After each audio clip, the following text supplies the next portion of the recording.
साजे कांधे में जने साजे शंकर सुवन तेज नंदन तेज प्रताप जगवंदन विद्यावान गुणी अति चातुर राम काज करने को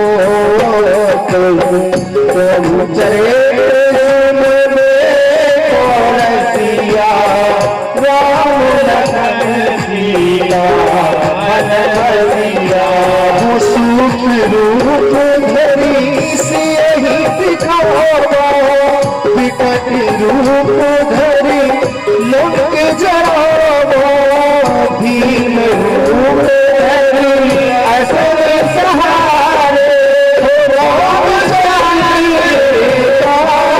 सवारे लाए सजीवन लखन जियारे श्री रघुवीर रघुपति की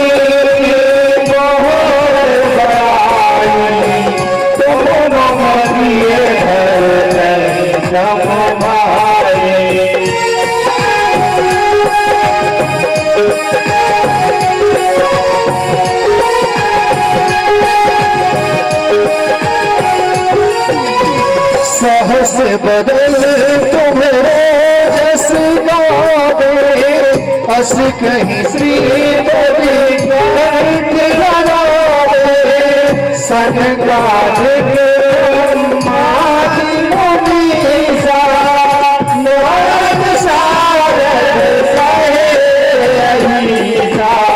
तुमको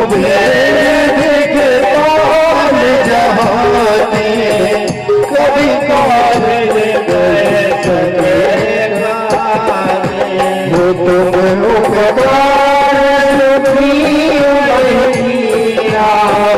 राम मिलाए मत दिया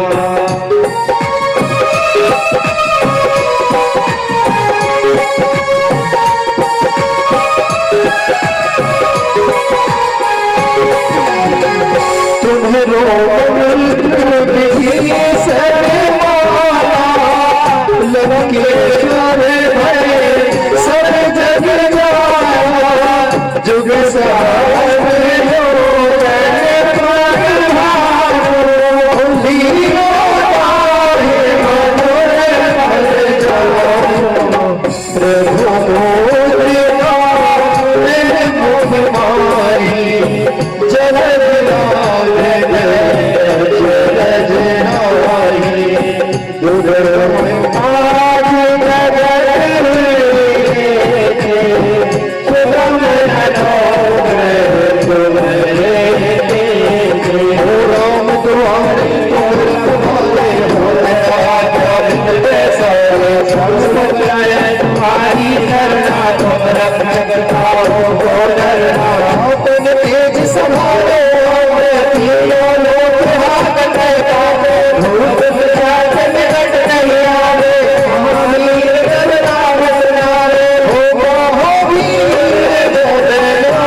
संकट हनुमान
से है तारते। ये अमर ग्रंथ ये मुक्ति पंथ ये पंचम वेद निराला नव ज्योति जगाने वाला।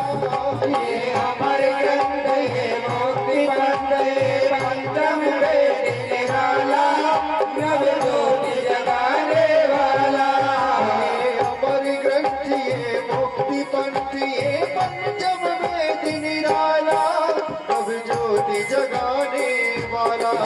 ये अमर ग्रंथ ये मुक्ति पंथ ये पंचम वेद निराला नव ज्योति जगाने वाला। हरि नाम यही हरि धाम यही हरि नाम यही हरि नाम यही हरि नाम यही हरि धाम यही हरि नाम यही हरि नाम यही। वो जग के मंगल की आरती पापियों को पाप से है तारती। श्री भागवत भगवान की है आरती। पापियों को पाप से है तारती। ये शांति गीत पावन मुनि पापों को मिटाने वाला हरि दर्श कराने वाला। ये शांति गीत पावन पुनीत पापों को मिटाने वाला हरि दर्श कराने वाला। ये शांति गीत पावन पुनीत पापों को मिटाने वाला हरि रस कराने वाला। ये शांति गीत पावन पुनीत पापों को मिटाने वाला हरि दर्श कराने वाला। ये सुख करनी ये दुख हरनी ये सुख करनी ये दुख हरनी। ये सुख करनी ये दुख हरनी ये सुख करनी ये दुख हरनी। श्री मधुसूदन की आरती पापियों को पाप से है तारती। श्री भागवत भगवान की है आरती। पापियों को पाप से है तारती। ये मधुर बोल जग पट खोल सन्मार्ग दिखाने वाला बिगड़ी को बनाने वाला। ये मधुर बोल जग पंथ गोल सन्मार्ग बनाने वाला बिगड़ी को बनाने वाला। ये मधुर बोल जग पट खोल सन्मार्ग दिखाने वाला बिगड़ी को बनाने वाला। ये मधुर बोल जग पंथ गोल सन्मार्ग बनाने वाला बिगड़ी को बनाने वाला।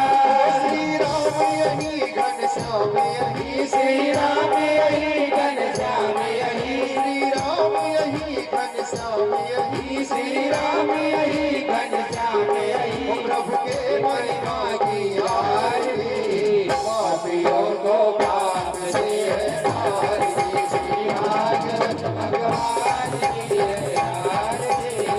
पापियों को पाप से है तारती। श्री भागवत भगवान की है आरती पापियों को पाप से है आरती। श्री भागवत भगवान की है आरती।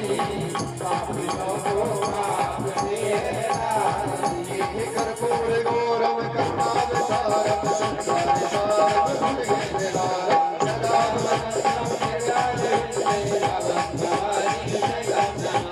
मंदार माला सुल्तान कारी कपाल माला किसे कराय दिगंबराय च दिगंबराय नमः शिवाय नमः शिवाय। गुरुर्ब्रह्मा गुरुर्विष्णु गुरुर्देवो महेश्वरः गुरुर्साक्षात् परब्रह्म तस्मै श्री गुरुवे नमः तस्मै श्री गुरुवे नमः तस्मै श्री गुरुवे नमः। बोलिए भागवत महापुराण की जय हो बोलिए वेद व्यास महाराज की जय हो। वक्रतुंडम महाकाया सूर्यकोटि समप्रभा निर्विघ्नं गुरुदेव तो सर्वकार्येषु सर्वदा। उमासुताभिषोकि विनाशिकारिकं नमामि विघ्नेश्वरपादपङ्कजम्। वासुदेवं सुतं देवं कंस चारोर्मतो है वो भव से पार होता है जो हरि का नाम लेता है वो भव से पार होता। तो कहेंगे क्या? हरि भजने हरि भजने हरि भजने का मौका है हरि भजने का मौका है। बोल बांके बिहारी लाल की जय राधा रानी सरकार की जय हो जय जय श्री राधे। यथा देवो जब हिरण्याक्ष को सदगति प्राप्त हो जाती है महाराज, उस समय हिरण्याक्ष का एक छोटा भाई था जिसका नाम हिरण्यकश्यप था। उसको क्रोध आ जाता, निर्बल था, वह कमजोर पड़ जाता भाई के जाने के बाद। देवताओं से बदला लेने के लिए उसने मन में विचार किया, मेरे पास कोई सामर्थ्य नहीं है, मैं बलवान नहीं हूं, अगर किसी से युद्ध करना है तो बराबरी से करे ताकि तुम्हारी विजय हो जाए। ऐसे नहीं किसी ने कहा है कि अपन से बलिष्ठ हो उसके सामने अपनी बलवानता दिखाओ, या मूर्खता है। अगर किसी से धन में बड़ा है तो उसकी बराबरी करने का मन में विचार रखो, तब तो भगवान तुम्हारा अच्छा ही। ऐसा नहीं कि किसी के सुख को देख कर रहना प्रारब्ध कर दो महाराज। जो इंसान भगवान का कर्म और कर्तव्य करके वह सुखी है, उसके सुख में आप भी सम्मिलित हो जाओ, उसके दुख में आप सम्मिलित हो जाओ तो भगवान भी आपको सुखी बना देगा। लेकिन नहीं, यह कलयुग का प्रभाव है महाराज, दूसरे के सुख को देखकर सुखी नहीं होना परंतु दुखी होना, यह कर्तव्य। उसको नीचे दिखाने के लिए कोई न कोई योजनाएं बनाते हैं, इसे नीचे दिखाना चाहिए। इसी प्रकार हिरण्यकश्यप के मन में भाव था कि देवताओं ने मेरे भाई को मार डाला है, तब उनको क्रोध आ गया। क्रोध की 3 अग्नि होती है मन में। क्रोध की अग्नि बड़ी प्रबल होती है, जो जला के भस्म कर देती है, कुल में दीपक धरने के लिए नहीं बचता महाराज। राजा परीक्षित ने कहा, हमारे जो कौन सी अग्नि थी? राजा परीक्षित ने बड़ी सुंदर बात पूछी, महाराज ये तो बताओ वह अग्नि कौन सी थी? प्रथम अग्नि का नाम बड़वानल, द्वितीय अग्नि का नाम दावानल, तीसरी अग्नि का नाम पिट्टी अग्नि होती है। बोले महाराज अग्नि का भाव कौन कौन सा है? बोले बड़वानल अग्नि वह होती है जिससे भोजन पकाए जाते हैं और यज्ञ आदि पूजन में हवन करने के काम आती है। दावानल अग्नि उसे कहते हैं क्रोध में आने के बाद किसी को कष्ट पहुंचाना, उसे कहते हैं दावानल अग्नि। और पिट्टी अग्नि किसे कहते हैं महाराज? जिसकी अंतिम चेष्टि यात्रा होती है, उस समय उस अग्नि को हाथ नहीं लगाया जाता, छुआ नहीं जाता, इसलिए उसे पिट्टी अग्नि कहते हैं। यह अग्नि 3 होती है। उसी दावानल अग्नि के कूप में जाके हिरण्यकश्यप ने 100 वर्ष तक घोर तप किया। राजा ने पूछा, राजा परीक्षित ने कहा, महाराज कश्यप ने ऐसा कौन सा तप कर लिया? ये तो हिरण्यकश्यपो तपो ज्ञानी ममेतो मनुष्यो त्रयोकाग्राहि त्रिलोका भवेत् पूजित। हिरण्यकश्यप इतना बलवान था महाराज कि त्रिलोकी डरती थी, तीनों लोकों में उसका राज चलता था, अधिपत्य चलता था, ऐसा बलवान था। पर महाराज ये तो बताओ हिरण्यकश्यप को ऐसा वरदान किसने दिया? बोले जब उसका भाई सतगति को चला गया तब उस समय उसने क्रोध में आके यह प्रतिज्ञा ली जाके वन में तप करना प्रारंभ कर दिया। 100 वर्ष तक घोर तप किया। उसके देह पर बमीठा चढ़ जाता है महाराज। उसके तल पर मिट्टी चढ़ जाती है, मीठा चढ़ जाती लग जाती है। केवल आंखों से ही जी रहा था, सांस ले रहा था, उसके शरीर को दीमक ने चुन लिया था। चारों तरफ मिट्टी का ढेर लग गया। 100 वर्ष पूर्ण होने के बाद ब्रह्मा जी प्रकट हुए। यतो ब्रह्मा तद कमंडष्ट देव हिरण्यकश्यपे महादित्यः, यह महादित्य था महाराज, प्रकट हुआ। प्रकट होने के उपरांत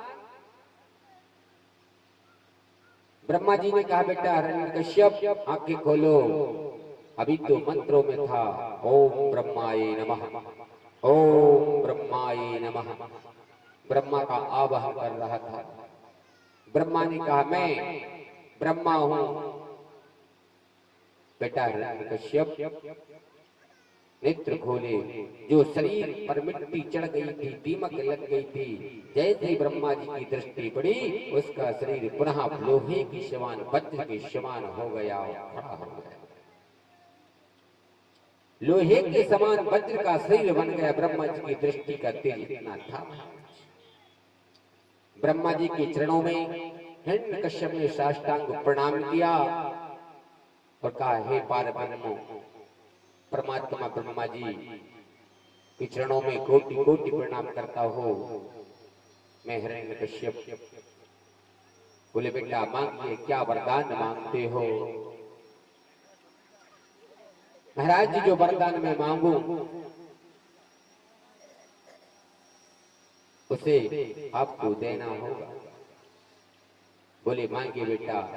निंद्रा समावातो शस्त्रियस्त्रागतो दित्या प्रसाद नर रूपांगते विश्वेन रूपम यत मृत्यु न परास्तता। वरदान कैसा मांगा हिरण्यकश्यप ने? न दिन में न रात में, न बाहर न भीतर, न अस्त्र से न शस्त्र से, न नारी से न पुरुष से, कोई मेरे को मारने की क्षमता नहीं। ब्रह्मा ने कह दिया, कल्याणमस्तु। एक तो कल्याणम जितनेवा सर्वतम त्रिलोकी समस्तः। ऐसा वरदान देकर हिरण्यकश्यप को बलशाली बना दिया। यहाँ हिरण्यकश्यप आया, सर्वप्रथम देवताओं को खड़ेगा और देवलोक पर राज्य कर दिया। इंद्र तो घबराने लगा, इंद्र डर के मारे भागता हुआ भगवान पारब्रह्म परमात्मा के पास पहुंचे। हे ब्रह्मा, हे पारब्रह्म परमात्मा, हे ब्रह्मा जी, आपने कैसा वरदान दे दिया? अवश्य वरदान दे दिया। यह दैत्य तो बड़ा दुष्ट दुराचारी पापी अत्याचारी है। भामाक्षतेश देशस्य भौमः। तब जैसे इस प्रकार की बात हुई महाराज, पाताल लोक में अधिपत्य राज स्थापित कर दिया, देवलोक में राज स्थापित कर दिया। यहाँ दैत्य राज है, कश्यप बन गया। जो पाताल में दैत्य छुपे हुए थे महाराज, दैत्यों का गुरु जो था महाराज, वह शंकराचार्य जी महाराज थे। उसने संजीवनी विद्या करके सभी दैत्यों को जागृत कर दिया महाराज। यहाँ असुरी प्रवृत्ति बड़ी प्रबल होगी।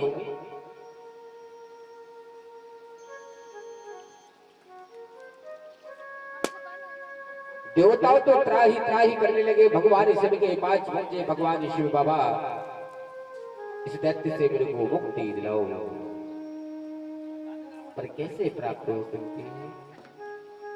चिंता को त्याग दो। जो भगवान की शरण में जाते हैं उनका उद्धार ही होता है। देवताओं ने विनम्रता की, नम्रता की। तब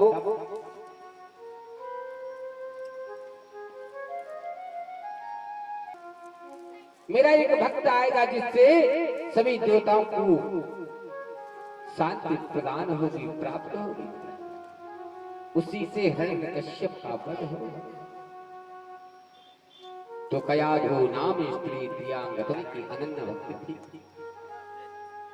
देखिए, एक दैत्य के घर में जो उसकी पत्नी थी, हमारे दैत्यराज हिरण्यकश्यप के पास जो पत्नी थी वो सतरूपी थी, सदगुण वाली थी।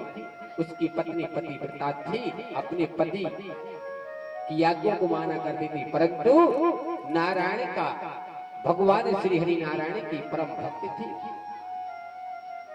पति राक्षस था, पत्नी परमात्मा विष्णु की भक्ति थी।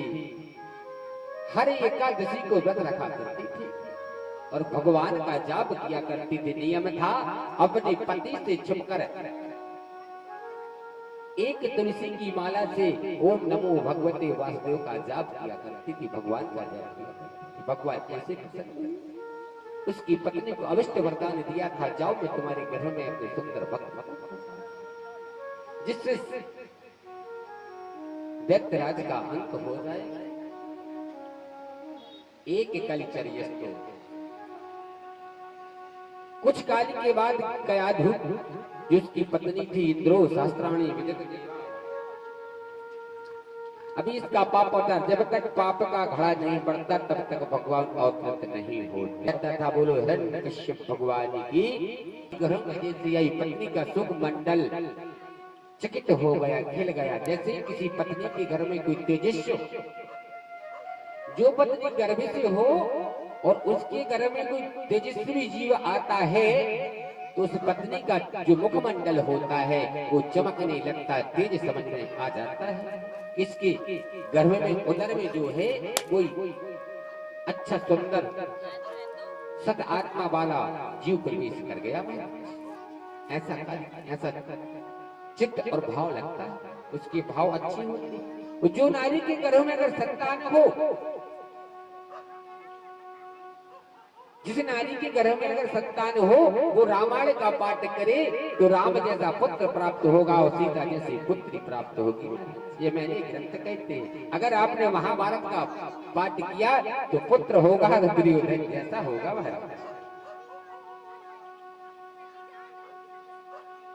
यद्य गर्भा सफेद देवश्री, अगर गर्भ में 7 महीना हो और नारी गर्भ गीता पड़े तो निश्चित भगवान श्याम सुंदर की छवि लेकर प्रकट होगा, परंतु 16 गुणों से पारंगत होगा। 16 गुणों से पारंगत होगा, परंतु भगवान यहाँ राजा पंचत ने कहा महाराज भगवान तो 16 कला से परिपारंगत थे। भगवान कृष्ण के कहा और कहा एक जीवित साधारण सा मनुष्य। इसी प्रकार जब जाप करती रही, वह समय आ गया और हिरण्यकश्यप का एक सुंदर पुत्र का जन्म हुआ। उनकी छवि को, मुखमंडल को देखकर सभी चकित हो गए। देवता, सभी देवता जो थे पुष्पों की प्रस्तुति करने लगे, स्वस्ति वाचन होने लगे। पयूष मयूराम कोकले शंत कंठाम, मयूरा मयूर नाचने लगी, आनंद उमड़ आया, क्योंकि यहाँ एक सुंदर भक्त का जन्म हुआ। जैसे जन्म हुआ कुछ काल के बाद हमारे प्रहलाद जी महाराज चलने लगे। थोड़े और बड़े हुए, 3 साल के हुए, इसके बाद 4 साल के हुए, बालक बोलने लगा।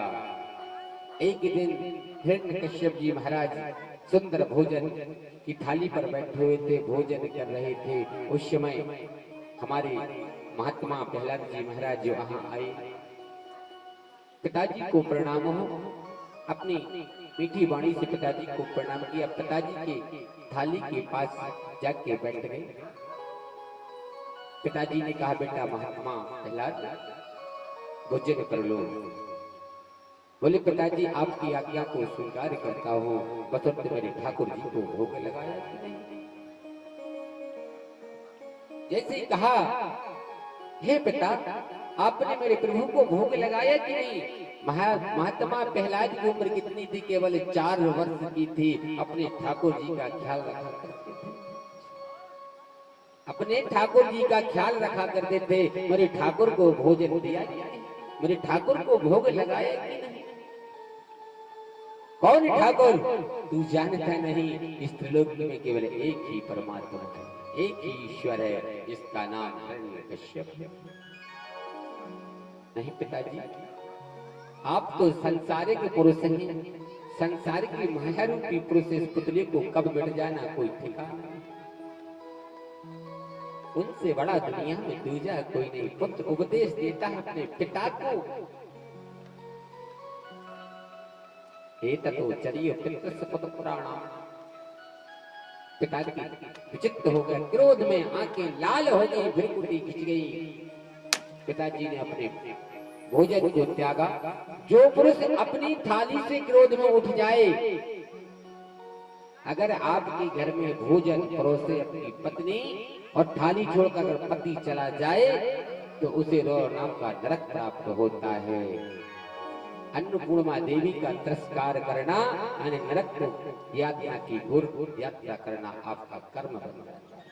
यह मैं नहीं कहता, ये वेद कहते हैं। अगर एक अन्न का दाना गिर जाए, गिरते गिरते जब उसका वजन पूरा हो जाए तब एक दिन मनुष्य को भूखा रहना पड़ता है। इसलिए जो अन्नपूर्णा देवी है उसका सम्मान करना सीख लो। एक तो हिरण्यकश्यपो महोदेव, वह तो क्रोध में आकर भोजन की थाली में लात मार के चला गया। हे दोस्तों, हे दुराचारी, तेरे को मौत क्यों ना? ऐसा पापी था मैं। तदुपरांत प्रहलाद ने उसी भोजन को एकत्रित किया जो मिट्टी पर पड़ा था, एकत्रित कर लिया, थाली में रख लिया और प्रणाम कर क्षमा मांग के अपने गौ माता को खिलाया, भगवान का भजन किया, ठाकुर जी को भोग लगाया। यहाँ पिता की आंखों में क्रोध आ गया था, तेज चलक रहा था। अपने कुलगुरु शंकराचार्य जी महाराज को बुलाया। शंकराचार्य जी महाराज सुंदर आसन दी। हिरण्यकश्यप ने अपने कुलगुरु शंकराचार्य को चरणा को धोया, चरणामृत दिया, अपने परिवार को दिया और कहा आदेश दिया जाओ गुरुजी, इसे गुरुकुल छोड़ाओ, इसे गुरुकुल छुड़ाओ, अपने वंश की परंपरा सिखाओ, विद्या का दान दो। यहाँ पर जैसे गुरुकुल पहुंचते हैं उस समय की उम्र 5 वर्ष की हो जाती है। जब 5 वर्ष की उम्र हुई, गुरुकुल में पहुंचते हैं हमारे महात्मा प्रहलाद जी महाराज। तो वहां पर क्या सिखाया जाता है? हिरण्यकश्यप भगवान की जय। तो परंतु यह नहीं होता। वहां पर शंकराचार्य के कुल गुरु जो थे, प्रिय थे, श्रेष्ठ थे, विद्वान थे। बसरते यहाँ महात्मा प्रहलाद क्या कहते हैं? ओम नमो भगवते वासुदेवाय नमः, ओम श्री कृष्णाय नमः। इस प्रकार के मंत्रों का उच्चारण करना प्रारंभ कर देते। यहाँ तक इस मंत्र की ध्वनि में स्वयं शंकराचार्य जी चकित हो जाते हैं और लीन हो जाते हैं। इसी ओम के उच्च अपने स्वयं कि जने पुत्र की मृत्यु की प्यासा हो जाए, ऐसा पता किसका? आदेश दे दिया। अभिमानवश, क्रोधवश, मोहवश और बदला अपने पुत्र की बलि चढ़ाने के लिए तैयार हो। जाके क्षत्रियों ने महात्मा प्रहलाद को हिमालय की चोटी से नीचे फेंक दिया, पर्वत की चोटी से नीचे फेंक दिया। जैसे फेंकना प्रारंभ कर दिया, हमारे महात्मा प्रहलाद ने जाको राखे साइया मार सके ना कोई, और बाल न बांका कर सके जो जगवेरी होई। जिसका रखवाला राम हो, जिसका रखवाला श्री परमात्मा हो, श्री हरि नारायण हो, उसे कौन मार सकता है? जैसे भगवान का भजन किया, स्वयं नारायण ने हमारे महात्मा प्रहलाद को गोद में उठा लिया। तावन्रेण नित्रे प्रहलाद याचनु, प्रहलाद मृत्यु से नहीं कतराए, न डरे। पिताजी हमको कहीं से भिजवा दो, परंतु मैं अपने श्री हरि परमात्मा को नहीं छोड़ूंगा। इसे कहते हैं भक्ति, इसे कहते हैं विश्वास, इसे कहते हैं आत्मा का भाव। जो जिस प्रकार से भगवान को पूजेगा उसे उसी प्रकार का फल प्राप्त होगा। कुछ रात व्यतीत हुई, घोर होते हुए भी हमारे प्रहलाद जी महाराज स्नान करके सुंदर भगवान ठाकुर जी का पूजन करके अपने मस्तक पर चंदन लगा के विष्णु नंदी तिलक लगा के पहुंच जाते हैं। पुनः दरबार में पिताजी के चरणों में प्रहलाद का प्रणाम स्वीकार हो। अरे मूर्ख, तू कैसे बच गया? तू मरा नहीं अभी तक। ऐसा पिता किस काम का जो अपने पुत्र की मृत्यु का प्यासा हो। ऐसा पिता किस काम का जो अपने पुत्र की मृत्यु चाहता हो। यद्यपि कितना बड़ा मूर्ख उसका पिता मूर्ख हो, अपने पिता पुत्र की मृत्यु नहीं चाहता। लेकिन हिरण्यकश्यप जैसा विद्वान, हिरण्यकश्यप जैसा तपोबल वाला एक छोटे से बालक से डर रहा था। छोटे से बालक से डर रहा था। क्यों डर रहा था? राजा परीक्षित ने पूछा, महाराज वह अपनी मृत्यु से डरता था। मृत्यु परम सुंदरी है, उसे एक दिन तो आएगी निश्चित। उसे प्रेम से गले लगा लो तो आपको परमात्मा कभी कष्ट नहीं पहुंचने। पुनः मंत्रियों को बुलवाया, क्षत्रियों को बुलवाया, द्वारपालों को बुलवा रहे, बताओ प्रहलाद को पर्वत से नीचे फेंकने कौन गया था? बोले महाराज मैंने तो फेंका था, मैंने अपने कर्म से वंचित नहीं हुआ, पर बच कैसे गया? बोले जाओ भैरू के नाम का जो कूप बना है, कुआं बना है, जहाँ अनन्य प्रकार के शेष नाग रहते, सर्प रहते जहरीले, इनकी फुंकार में आदमी की मृत्यु हो जाती है, वहां में डाल दिया। जो सृष्टि की रचना करने वाले स्वयं प्रहलाद को कहीं खरोच भी नहीं आई और बहुत ख्याल रखा और फन पर बिठा कर पुनः भैरू बिंदुओं से बाहर जाके माँ के चरणों में पहुंचे, माँ को प्रणाम किया। माँ यहाँ रो रो के अपना मन बेहाल कर रही थी, हे परमात्मा मेरे पुत्र का क्या हो गया? ऐसे दुष्ट पति की मृत्यु क्यों ना आ गई जो मेरे पुत्र का प्राणों का प्यासा हो। दुनिया में ऐसी कोई नारी नहीं हो सकती जो अपने पति की मृत्यु मांगे। पहले प्रहलाद की माँ थी, क्योंकि ममता बहुत बड़ी होती है। माया ममता न मरे मर मर जात शरीर, और आशा कृष्णा न मरे कह गए दास। कभी माया नहीं मर सकती, कभी ममता नहीं मर सकती महाराज। इसलिए महात्मा प्रहलाद की जो माँ थी परम सत्य थी, भगवान की भक्ति थी, उसने अपने पति की मृत्यु मांग ली, परंतु पुत्र को किसी प्रकार का कष्ट नहीं देख सकती थी। ये ततो माता है, माता चिंता नहीं करो, भक्त की रक्षा भगवान करते हैं। बोले कैसे? अगर भक्त भगवान के प्रति एक कदम बढ़ाते हैं तो हमारे भगवान 3 कदम चल के आते हैं। अगर भक्त एक कदम आगे चलता है तो भगवान 3 कदम आगे बढ़ के आते हैं।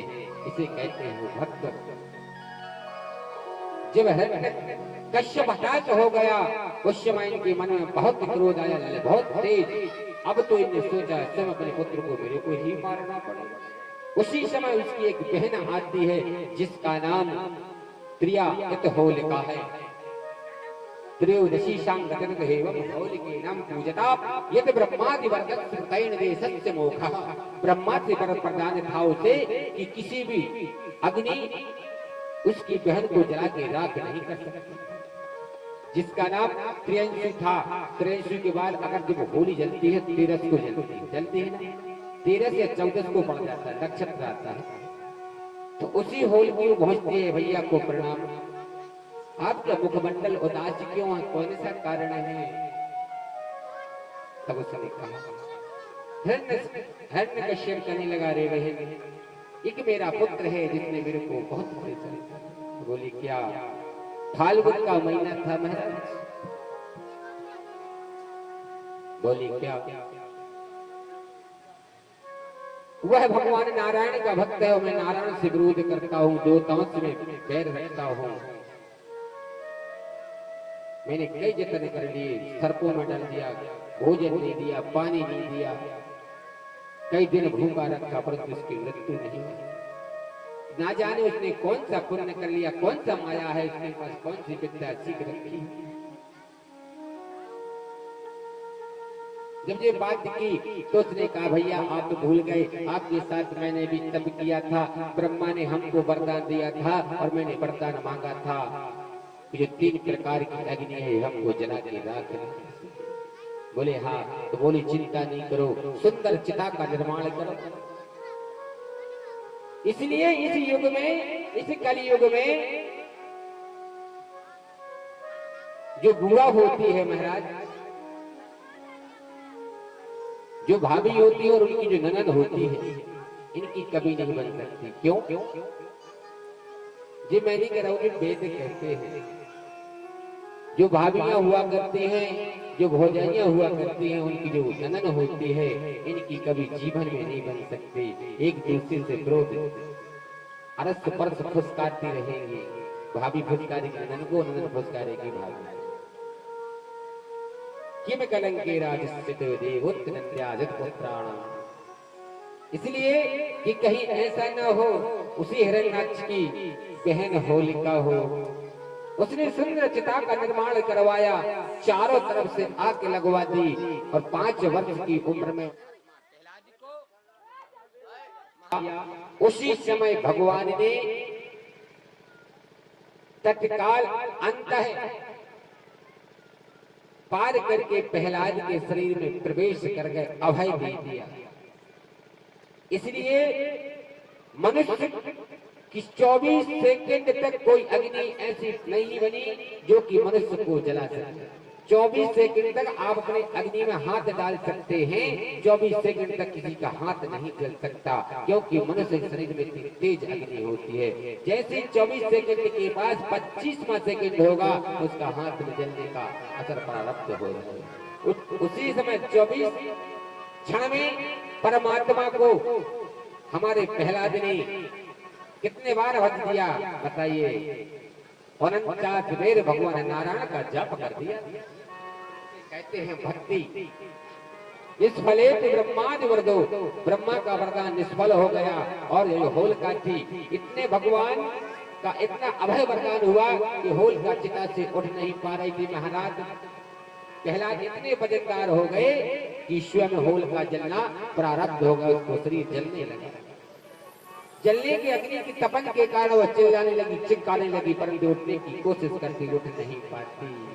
भक्ति की अग्नि बहुत तेज होती है महाराज, जो भक्त से कभी नहीं टकराना, नारायण के भक्त से कभी नहीं टकराना। महाराज दुनिया में सबसे टकरा जाओ, जो परमात्मा का सच्चा भक्त, उससे मत टकराओ। 3 बार ब्रह्म उच्चारण किया, होलिका जल की राख हो गई। उसी समय से महाराज जो प्रहलाद की मां ने उसी समय से अपनी ननद होलिका से बैर करना प्रारब्ध कर दिया। इसी समय उसका युग का प्रभाव है, इसलिए होलिका दहन प्रारब्ध होगी। इसलिए फाल्गुन महीने में होलिका दहन होती है, जिसे होली कहते हैं। होलिका अष्टके वासन देवो, इसलिए 8 दिन पहले अष्टक लग जाती है, सूतक लग जाता है, कोई शुभ कार्य नहीं किया जाता है। ये तो पंचभाषांग, तो यह शरीर 5 तत्वों से बना हुआ जरा नहीं पाएगा। अग्नि से निकल कर बाहर आई। महात्मा प्रहलाद पर पुष्प वृष्टि हुई। भगवान स्वस्तिवाचन देवता आदि किन्नर स्वस्तिवाचन करने लगे। एक ही दिन हमारे हिरण्याक्ष जी महाराज जो हिरण्यकश्यप थे, वो अपने राज दरबार में बैठे हुए, तो वही समय फिर पहुंचे। आज समय आ गया, अद्य तो गंगा, आज वही समय आ गया। वहां पहुंच जाते हुए भगवान का जो भक्त था, जिनका नाम प्रहलाद था, बोले पिताजी की चरणों में महात्मा प्रहलाद का प्रणाम पहुंचे। रे प्रहलाद, तो बता तूने कौन सा तप किया? आज पिता अपने पुत्र से प्रश्न करता है। रे प्रहलाद, ये तो बता तूने कौन सा तप किया, कौन सा दान दिया और कौन सा कर्म किया जिससे तुझे मारने वाला सृष्टि पे तो कोई नहीं। मैंने तो ब्रह्मा का 100 वर्ष तप किया और अभय वरदान मांगा, लेकिन तूने 5 वर्ष में कौन सा तप कर लिया? मैं छोटे से अपने स्वयं के जने पुत्र से घबरा रहा हूँ। हे प्रहलाद, तो बता तेरे पास क्या है? जिसका कन्या राजी हो, पुत्र स्वामी हो, वो दुनिया में कभी नहीं हारता, उसका विश्वास अटल रहता है। परेशान कितों हो जाए परंतु वो हार नहीं मान सकता। परेशानी का सामना करता रहेगा, परंतु विजय इसी की ही होगी। सत्य के मार्ग में कुछ नहीं तो निश्चित सत्य परेशान जरूर रहेगा, पर विजय उसी की होगी। तो बोले महाराज, ये तो परमात्मा का आशीर्वाद, आपका ही आशीर्वाद, तो पुत्र किसका होगा? आपका। पिताजी, भगवान से बैर करना छोड़ दो, एक बार कह दो एक बार कह दो भगवान विष्णु की जय हो। अरे दुष्ट, रे मूर्ख, तू मेरे शत्रु का नाम लगाता है। पिताजी ये नहीं बोल सकते तो बोल दो ओम नमो भगवते वासुदेव। रे मूर्ख, तू जानता नहीं किससे बात कर रहा, मेरे राजधानी का राजा। तेरा हरि है कहाँ? खड़ग में हरि, खंभ में हरि, दिव्य में हरि, सर्वत्र व्यापते ब्रह्मंडले जगत हरि नारायणाम तदेश सतो देविश्च नारायण। बोले तेरा इस विश्वास है, बोले इस भक्ति का विश्वास है, कड़ कड़ में हरि का वास है महाराज, तुम्हारे खड़ग में हरि का वास है, इस खंभ में हरि का वास है, आपके हृदय में हरि का वास है। जो बोल रहा है ये हरि ही बोल रहा है। अगर ना हुआ तो महाराज प्रहलाद ने कह दिया महाराज मैं आपकी पूजा करना प्रारंभ कर। सूर्य अस्त, जो सूर्य नारायण थे वो अस्त की ओर जा रहे थे। भगवान का वही समय अभिजिता नक्षत्र आया, माघ का महीना जुड़ रहा था। जैसे ही शाम का समय था उसे वरदान था, न दिन में न रात में, न नर से न नारी से, न अस्त्र से न शस्त्र से, अद्र से न वज्र से, कोई हो तो भगवान ने यह बड़ा अद्भुत रूप का धारण किया। नरिशिगांग देवो नाम प्रियेतु नारुणा दयो मनुष्यै उद्धार युग तत्व वनुष्यै परागतः। जैसे हिरण्याक्ष ने गदा उठाया और खंभ में मारना प्रारंभ कर दिया, एक बार प्रहार किया, दूसरा बार प्रहार किया, खंभ में दरार आ गई। बोलते रे नारायण ही हैं, बोले में श्री हरि नारायण ही। तीसरी बार प्रकट किया, प्रहार किया तो खंभ बाढ़ कर नरसिंह भगवान अवतार हुए। नरसिंह भगवान की जय। नरसिंहं गदं वेदस्य रूपासर नरसिंहादिकृतो मयो देविश्चितं मनुष्यः। शरीर देवताओं का था लेकिन जो सिर था वह नरसिंह भगवान का था, सिंह का था। ना हाथ जो थे ना कोई सिंह की तरह ना था। नरसिंह भगवान की छवि को देखकर समस्त देवता न रात रहेगी, मंदिर शीतल रहेगा। जैसे सूर्य नारायण अस्ताचल को गए, कश्यप को भगवान ने एक पटक न मारा, उठा के लिया और जाके टहली पर बैठ गए, न भीतर न बाहर।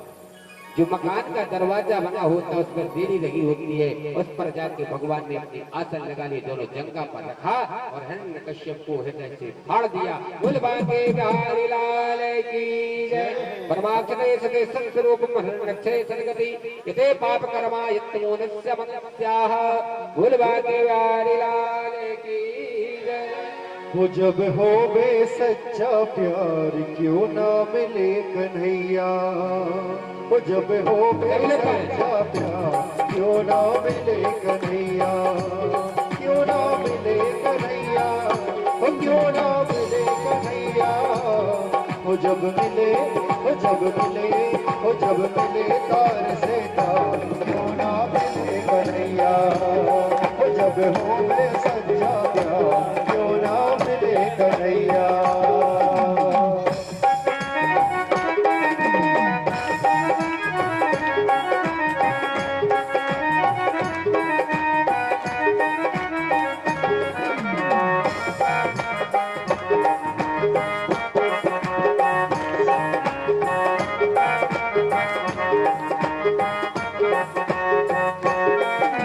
चंचल मन को तू समझा ले, चंचल मन को तू समझा ले। हरि चरणों में प्रीत लगा ले, हरियों में प्रीत लगा ले। तू मन से, तू मन से, तू मन से तजे अहंकार क्यों ना मिले कन्हैया। जब हो बे सच्चा प्यार क्यों ना मिले कन्हैया। जब हो बे सच्चा प्यार क्यों ना मिले कन्हैया। राधे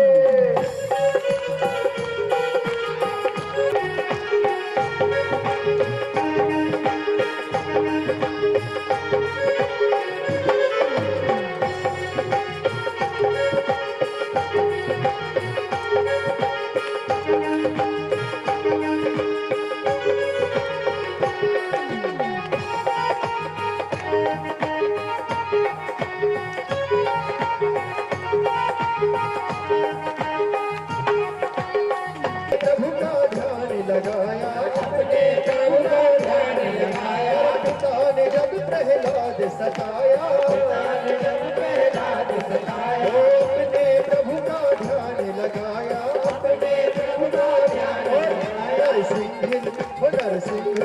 नरसिंह लिया अवतार, क्यों ना मिले कन्हैया। नरसिंह लिया अवतार, नरसिंह लिए अवतार, क्यों ना मिले कन्हैया। नरसिंह लिए अवतार, जब होवे सच्चा प्यार, क्यों ना मिले कन्हैया। जब होवे सच्चा प्यार, क्यों ना। भगवान ने जैसे अपना हाथ लिया तो महात्मा प्रहलाद के सिर पर रख दिया, वैराग्य उत्पन्न हो, धर्म का प्रतिपद बना दिया, महाराज प्रतिखंभ स्थापित कर दिया। और इतिहास से गवाह है प्रहलाद जैसा भक्त दूजा पृथ्वी पर पैदा नहीं हुआ ना होगा। शत्रुयुगांग तो असुर प्रवृत्ति नासंग तो देवो, जैसे हिरण्यकश्यप मरे सभी दूत जो दैत्य थे जाके पाताल में छिप गए। यहाँ महात्मा प्रहलाद 12 चौकड़ी राज्य करके परमात्मा हिमालय आदि भगवान के तत्व सभी राज्य अपने वंशजों को लेकर चले गए। यहाँ एक कथा आती है, राजा उसी वंश में एक भक्त और हुआ जो लक्ष्मी का भक्त था, उसका नाम रेवती था। राजा परीक्षित ने कहा, महाराज रेवती किसका नाम था? बोले एक रेवती नाम का गज था। जो रेवती था वह असुर तो था, परंतु वह गज बन गया। गज जानते हो? गाड़ी को गज नहीं, हाथी को बोलते हैं गज। वह गज रेवती नाम का था। वह लक्ष्मी का अनंत भक्त था। उसका काम केवल क्या था कि लक्ष्मी जी को निरंतर कमल का फूल चढ़ाना अति प्रिय था। वह दलदल में कमल खिलता है, ध्यान रखना मेरी बात को, दलदल में अधिकतर कमल खिलते। तो यह तो अलमस्त था, बड़ा बलवान था महाराज। अलमस्त जानते, बहुत बलवान था। यह गज बड़ा बलवान था और इसे घमंड आ गया था, भगवान गर्भाहारी, इसे घमंड आ गया था कि हमसे बड़ा कोई बलवान नहीं।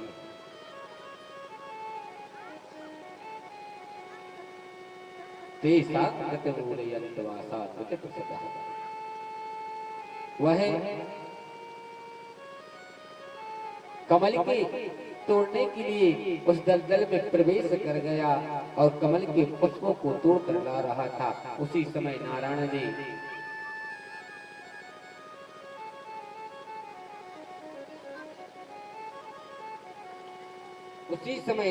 ने बोलवा के बिहारी लाल की। उसी समय नारायण ने अपने यक्ष को कह दिया, पार्षद को कह दिया, जाओ इस गज को पकड़ो। वह गिराह बन गया और जाके उसी सरोवर में प्रवेश कर गया जहां जो रेवती नाम का गज पुष्प तोड़कर चला आ रहा था। और रेवती नाम की गज के पैरों को पकड़ दिया। वह गज तो सोचता था कोई छोटा मोटा होगा, हम तो खींच के बाहर ले आए। गज का शरीर कितना विशाल था और एक गिराह का शरीर कितना छोटा सा था। जैसे गज ने 3 कदम बाहर खींच के लाए गिराह को, गिराह ने ताकत लगाई, गिराह ने ताकत लगाई, 6 कदम अंदर जल में ले गया भरा। इसको अभी भी भक्ति का गुरूर था, घमंड था, इसे घमंड आ गया था। भगवान जिसको घमंड आ जाता उसे चूर कर देते हैं। पुनः ताकत लगाई, 2 कदम गिराह को खींच के लाई। जैसे 2 कदम गिराह को खींच के लाया, गिराह ने पुनः ताकत लगा दी अंदर जल में और खींच के अंदर ले जाता है जल में गज को। तो गज यह चित्कारने लगता है जोर से, क्या कहता है, हे प्रभु मेरे को बचाओ, हे प्रभु मेरे प्राणों को बचाओ। तो क्या कहते हैं, गज और गाय, बड़ी बात प्यारी बात है, गज और गाय लड़त जल भीतर गज और ग्राहे लड़ते जल भीतर गज और गाहे लड़त जल भीतर गज और ग्राहे लड़ते जल भीतर गज के फंद छोड़ा जा रहा गज के फंद छोड़ा जा रहा गज के फंद छोड़ा जा रहा गज के फंद छोड़ा जा रहा आजा राम आजा राम आजा राम आजा राम आजा राम आजा राम राम अज राम अज राम राम राम अज राम राम राम अज राम आजा राम आजा राम राम राम राम राम राम अज राम राम राम आजा राम राम राम आजा राम राम जब आदमी कष्ट में बहुत अब तो मेरे प्राण जाने वाले हैं विचारो गजने पुकार लगाई भगवान अंत चेष्टि नयो देवो सदर्शना मामा यत् ग्रह दो यत् यंतना ग्राह का सिर काट दिया ग्राह सुंदर दिव्य स्वरूप में प्रकट हुआ और गज से कहा रे गजो तेरे को घमंड आ गया था इसलिए तू बोलता था कि हमसे बड़ा भक्त दूजा कोई नहीं लक्ष्मी का इसलिए भगवान ने तुम्हारी परीक्षा ली थी वह जान जाए सत्य क्या है अतो परिभाषा गतो देवो ना मुक्ति इसलिए भगवान की भक्ति पाकर मद नहीं करना चाहिए मौज में मौत को कभी नहीं भूलना चाहिए महाराज जिसने मौज में आके मौत को भूल गया तो यह मानना उसका अंत आ गया महाराज पुराना मित्र नया मित्र और पुराना शत्रु इनको कमजोर मत समझिए ये वेद कहते हैं नया मित्र पर विश्वास न कीजिए और पुराना मित्र पर विश्वास शत्रु पर विश्वास न कीजिए कब आपके साथ धोखा कर दे अगर भाई भाई में विवाद हो जाए तो भाई तो एक हो सकते हैं ऐन किरण प्रकार वो तो एक हो जाएंगे बसंते मित्र दुश्मन मित्र बन जाए तो वो आपके साथ अच्छा नहीं करेगा दगा ही करेगा रेती का उद्धार किया अब आगे कथा चलते जैसे सूर्यवंश की कथा और आगे बढ़ी महाराज प्रहलाद की उसी वंश में देवताओं का पुनः शुक्राचार्य जी महाराज ने अपनी योग विद्या के द्वारा संजीवनी विद्या के द्वारा जो असुर थे उनको पुनः जीवित कर दिया और बलवान बना दिया यहाँ असुरों ने इंद्र पर आक्रमण कर दिया इंद्र के अधिपत्य राज्य को छीन लिया इंद्र घबराकर भागते हुए युद्ध छोड़कर भाग गया सभी देवता सूर्य चंद्रमा वायु अग्नि वायु वरुण आदि सभी देवता भगवान विष्णु के पास पहुंचे हे भगवान हमारी रक्षा करो असुरों ने तो हमको जीना दुर्लभ कर दिया महाराज असुर बलवान थे महाराज क्योंकि संजीवनी विद्या की प्राप्ति थी शुक्राचार्य ने संजीवनी विद्या देकर उनको बलवान बना दिया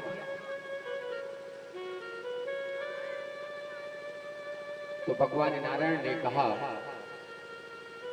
इनसे संधि कर लो शत्रु से संधि करना असंभव संधि कैसे हो सकती है बोले संधि हो जाएगी संधि कर लो माने समुद्र का मंथन कर लो समुद्र का मंथन करने से उससे अमृत निकलेगा यथा समुद्राणि तटो देवो पंची अमृते भागा गता देवादिपंत्र देवेंद्रियो अमृते कंठ रूपम बलिष्ठता हे देवताओं समुद्र का मंथन कर दो इसके करने से समुद्र से अमृत निकलेगा उसी अमृत पान करने से आप अमर हो जाओगे मृत्यु से आपको डर नहीं लगेगा पर कैसे प्रभु हम तो निर्बल हैं मेरा बस तो नहीं बोले देव असुरों से संधि कर ले एकता कर ले उनसे विवाद ना किया झगड़ा ना किया जाए देवता और असुर दोनों संधि करें और जाके समुद्र मंथन का आयोजन करें। देवताओं ने ऐसी बात मन में भगवान की उन्होंने प्रकट रख दी। सभी देवता इस चराचर भू वसु पर आए, मृत्यु लोक में आ गए। राजेंद्र हरे कर मदा, बड़ी सुंदर बात लिखी है हमारे वेद व्यास जी महाराज ने। राजेंद्र कर मदे समुद्र तटे नीरा, वंदे असुरांगतै देवी मंथो नत देवेंद्रियः। यहाँ देवता समुद्र के तट पर खड़े हैं, असुरों को बुलाया। एक पक्ष में असुर बैठे हुए हैं, एक पक्ष में देवता बैठे हुए हैं। आमने सामने जो पंचायत लगती है ना, गांव के चौपाल में पंचायत लगा देते हैं, आमने सामने असुर और देवता बैठे। बड़ी सुंदर सभा लगी हुई थी, देखने योग्य बन गई थी। अभी एक दूसरे को काले नाग जैसे फसकते थे, देखकर एक दूसरे को मारने दौड़ते थे, काटने को दौड़ते थे। आज भगवान की वो कृपा है, देखो तो इस चराचर पर असुर बैठे हुए हैं और एक तरफ देवता बैठे हुए हैं। यह भगवान की ही लीला थी, अपनी कुछ नहीं किया, भगवान ने ही लीला की। भगवान ने ऐसा मन कर दिया, दोनों साथ बैठे, माहौल बना हुआ। विचार रखा महाराज, बोले क्या?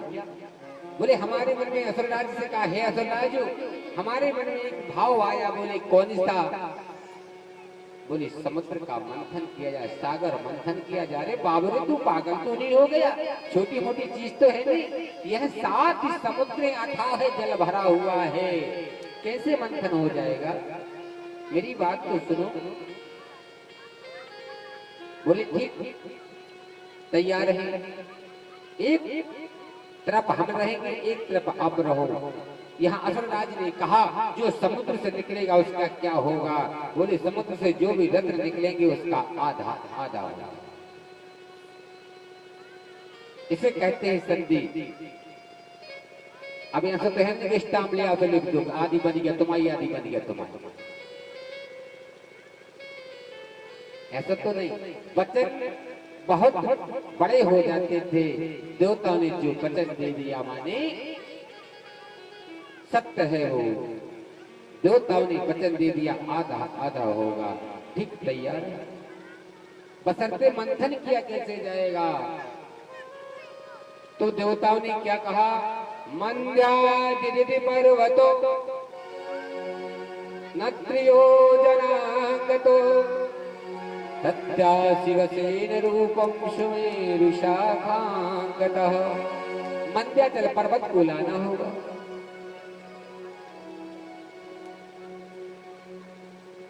पर आएगा कैसे? आएगा कैसे? बोले आ जाएगा, तैयार हो। एक तरफ देवता लगे। परम राजा परीक्षित ने पूछा महाराज कितना था? 5 किलो, 10 किलो, 25 किलो।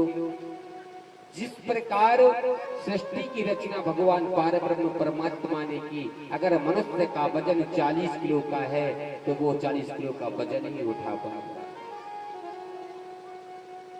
अगर जिस पुरुष का वजन 50 किलो का हो, 50 किलो का वजन उठा सकता है, अन्यथा 51 किलो का नहीं उठा पाएगा। यह निश्चित परम सत्य है। एक तरफ देवता लगे और एक तरफ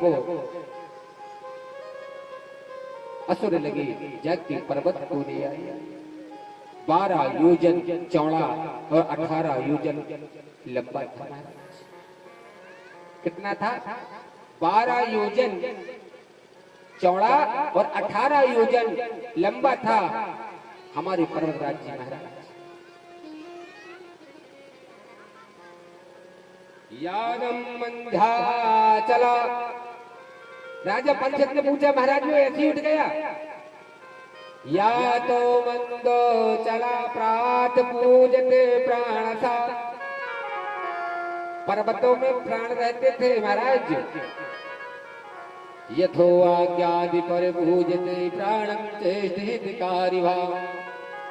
इतना विशाल शरीर लेकर आप पर्वत बने हो मंदराचल जी महाराज, मैं आपको कोटि कोटि प्रणाम करता हूँ। चलिए देवताओं के कार्य में आइए। यह तन किस काम का, इतना विशाल तन लिए मैं क्या करूंगा। जाइए देवताओं के हित में अगर यह तन लग जाए तो हमारा जीवन धन्य हो जाएगा। मंदराचल महाराज ने अपना वजन हल्का कर दिया और जाके समुद्र के तीर।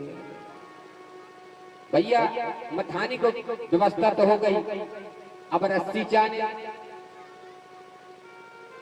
राजेंद्रिय देवेंद्रो इति युक्त से सांगता वरुणं वासुनाघायत कर्णीममेति मूसलः। अब मंदराचल पर्वत 12 योजन चौड़ा है, 18 योजन ऊंचा है। अब इसे ऐसी छोटी मोटी रस्सी तो नहीं जाने। बोले महाराज जब सृष्टि की रचना हुई थी उस समय 3 नागों की रचना हुई थी महाराज। बोले कौन? वही वासुनाग है महाराज, जिसका देह इतनी विशाल है कि वो कम नहीं रहेगी। 18 योजन लंबा, 18 योजन लंबा सर्प था जिसका नाम वासुनाग था महाराज। शशांक देवो शेष नागादिवासम भृतकृतदेवत्त राजा। मनाया वासुनाग को लेकर आए, यहाँ प्रार्थना की। नागराज ने हाँ कह दिया, यह मेरा देह किस काम, इतना विशाल काया लेके पड़ा हूँ, किस काम का। मर जाना है, सर्प की आयु 1000 वर्ष की होती है, मेरा तन किस काम का नहीं। वासुनाग को लेकर आए।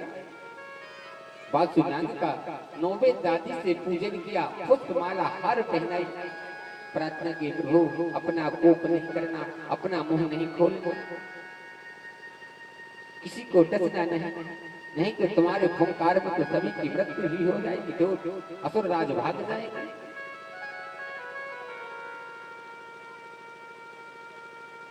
जैसे ही समुद्र में मंदराचल पर्वत को खिसका के समुद्र के तीरे कर दिया, किनारे कर दिया, वासुनाग को आदेश दिया। वासुनाग ने एक परिक्रमा लगा दिया और असुर राजों ने कहा महाराज मैं नागराज के पीछे नहीं लगूंगा, मैं तो मुख की ओर लगूंगा। यथा मुखार बिंदम शेष वसुनागांगतः यत्र यशुराजत अधिपत्या। मेरा मैं आगे रहूंगा, मेरा सम्मान नहीं रहेगा।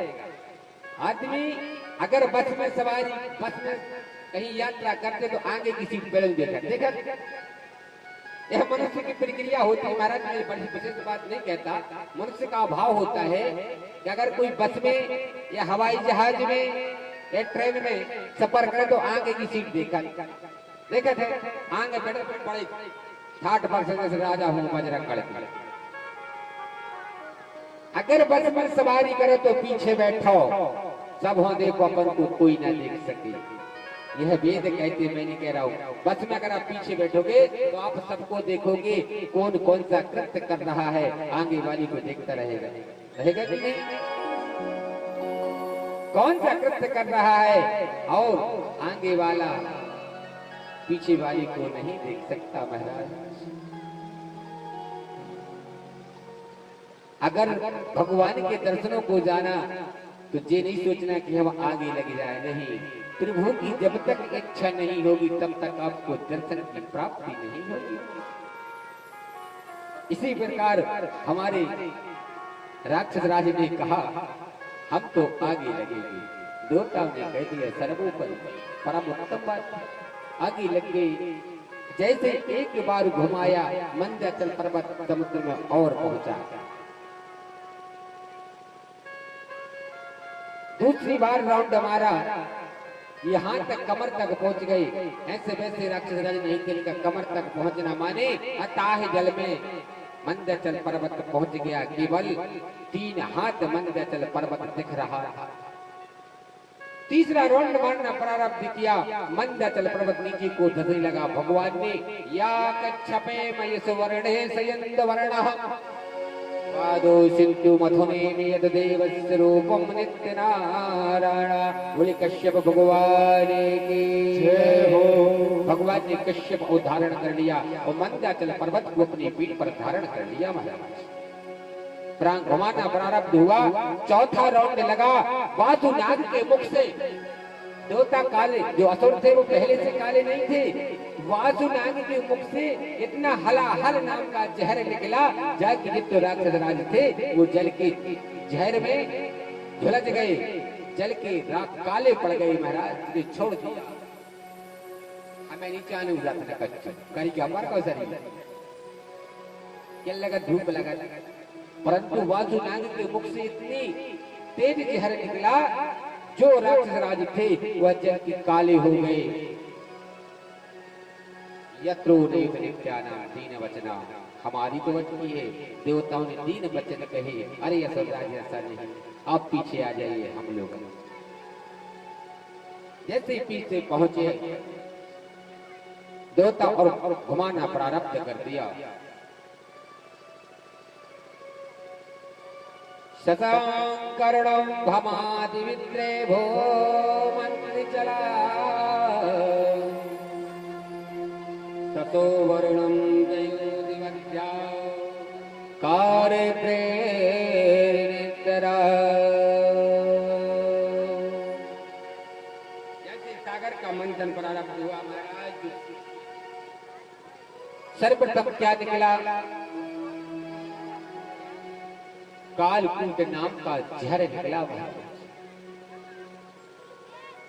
जब कालकूट नाम का हलाहल जहर निकला समुद्र से, तो सभी देवता घबरा गए, सभी राक्षस राज्य घबरा गए। जिसके छूने से आदमी की मृत्यु हो जाती, छूने से मृत्यु हो जाती, ऐसा जहर निकला। उस समय सभी देवता कांपने लगे और भगवान शिव से कहते हैं, हे गंगा त्रिलोके पति शिव तेज शिव गौरे हरि। आज घटी अज्ञान पड़ी प्रभु नामी अनादि अखंड कही। हे प्रभु, अब तो आदि अनंत खंड है, नागों के नाग है, सत्कारणी वैद देव शंभु सतानाथ आए। भगवान जो बगारा भगवान प्रकट हो गए। बोले शंकर भगवान की जय। भगवान शंकर ने कालकूट नाम का जो जहर था, कलश था, उनको उठाया और अपने प्रभु राम का ध्यान किया। किसका ध्यान किया? अपने प्रभु का ध्यान किया।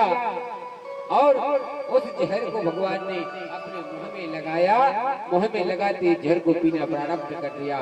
कुछ बूंदे जहर की जमीन पर गिरी, जिससे बिच्छू, तुतैया आदि उत्पन्न हुई। कुछ अनेक प्रकार की झाड़ियां जहरी प्रकट हुई। महाराज शाम यत्य से सास वत्रे देवित्य नागांत्रिया सतो जीविते यस्त्र हलाकारो चरनागेंद्रिया। कुछ हल्के हल्के सब प्रकट हुए। उसी जहर के कारण भगवान शिव का जो गला था वह काला पड़ गया। उसी समय से भगवान शिव का नाम नीलकंठेश्वर पड़ गया। वो नीलकंठेश्वर भगवान की जय। चामंद्र उच्च कालो कामधेनु कपला कल्प वृक्षे मायक्षतेर देवो। इसी प्रकार के 14 रत्न निकले महाराज। कौन कौन निकले? कौतिक नाम की मणि निकली, धवला नाम का अस्त्र निकला, कल्प वृक्ष निकला, कपला धेनु निकली, चतुर्भुज रति रंभा आदि अप्सरा निकली, लक्ष्मी निकली, यत्र धनवंतरी। लास्ट में जो 14 रत्न था वह कौन था? धनमेन्द्रे वेदिते अमृते कलशपान होया यत्र दावांगते श्रेत यत प्रकटे देवेन्द्रियता। बोले धन्वंतरि भगवान की जय। धन्वंतरि भगवान प्रकट हुए अमृत कलश लेकर। जैसे ही प्रकट हुए असुरों ने देखा, सभी चकित हो गए और अमृत कलश जैसी देवताओं के हाथ में धन्वंतरि भगवान ने दिया असुरों ने अपने बाहुबल से अमृत कलश को छीन लिया। देवता हाथ पे हाथ रखे रह गए, असुर अमृत कलश को ले गए। राजा परीक्षित ने कहा महाराज क्यों हुआ? बोले उस समुद्र से मंदरा भी निकली थी जिसके पीने से वह मस्त हो गए थे महाराज। वह मंदरा स्वर्ण पाणी, मैंने बोला ना स्वर्ण पाणी सुर राक्षसा, वह सुर थे। असुरों को जैसा नाम वैसा रस का पान करा दिया था। सुर असुर और सुरपान हुआ तो वह मस्त हो गए और अमृत कल छीन के लेके भाग गए। तब देवताओं ने पुकार लगाई नारायण को, कहे प्रभु वह अमृत कलश तो राक्षस ले गए, ऐसा न हो कि अन्यथा कुछ ना कुछ बिगड़ अनर्थ हो जाए। तब भगवान हमारे श्याम सुंदर जी महाराज ने सुंदर मोहिनी का रूप बनाया। ते विष्णु पनिनारे बनी मन मोहन मोहिनी रूप धरी, तो कटि भाग चले चर को, यह सुरपान सुअमृत ने धरी। असुरराज उस अमृत कलश से झगड़ रहे थे, पहले हम ग्रहण करेंगे, पहले हम ग्रहण करेंगे, पहले हम ग्रहण करेंगे। उसी समय भगवान ने अपने मनमोहन मोहिनी रूप बनाया और वहां से भगवान निकलने लगे, छम छम करते हुए जा रहे थे।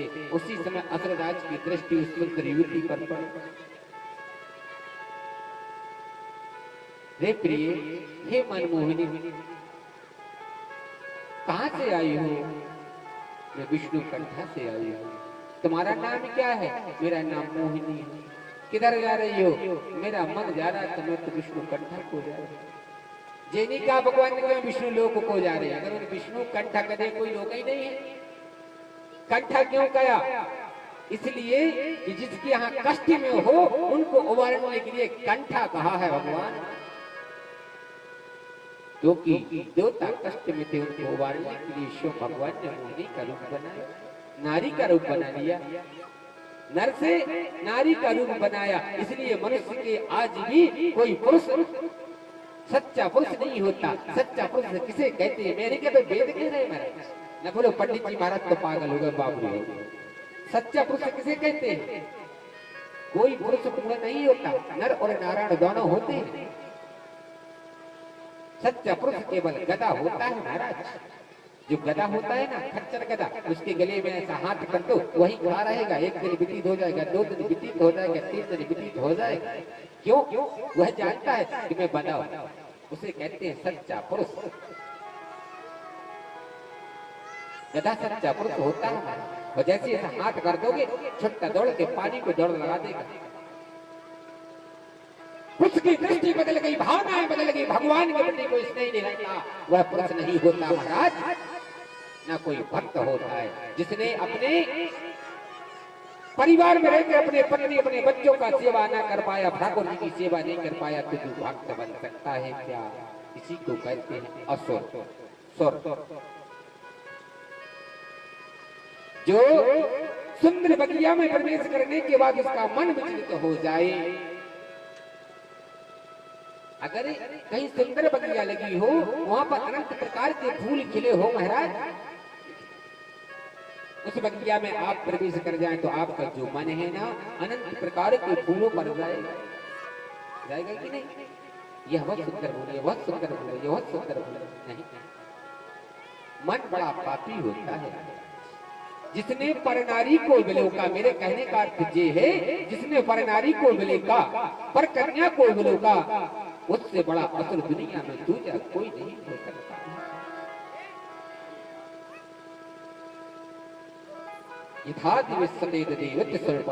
इसीलिए वो असुर उस सुंदर भगवान की छवि को देखकर मोहित हो गए, मनमोहित हो गए, मनमोहित हो गए। हे सुंदरी, तू कहाँ जा रही? तब कहा आप लोग झगड़ क्यों रहे हो? भगवान ने कहा बड़ी मधुर वाणी से आप झगड़ क्यों रहे हो? बोले किस बात पर झगड़ा हुआ है? अमृत कलश है, हमने समुद्र में जैसे असुरों ने कहा हमने समुद्र मंथन करके अमृत कलश को प्राप्त किया। बोले आपने? बोले नहीं, एक औरत की सुंदर छवि को देखकर भगवान के मनमोहन रूप को देखकर यह सत्य का वाखन करने लगे असुर।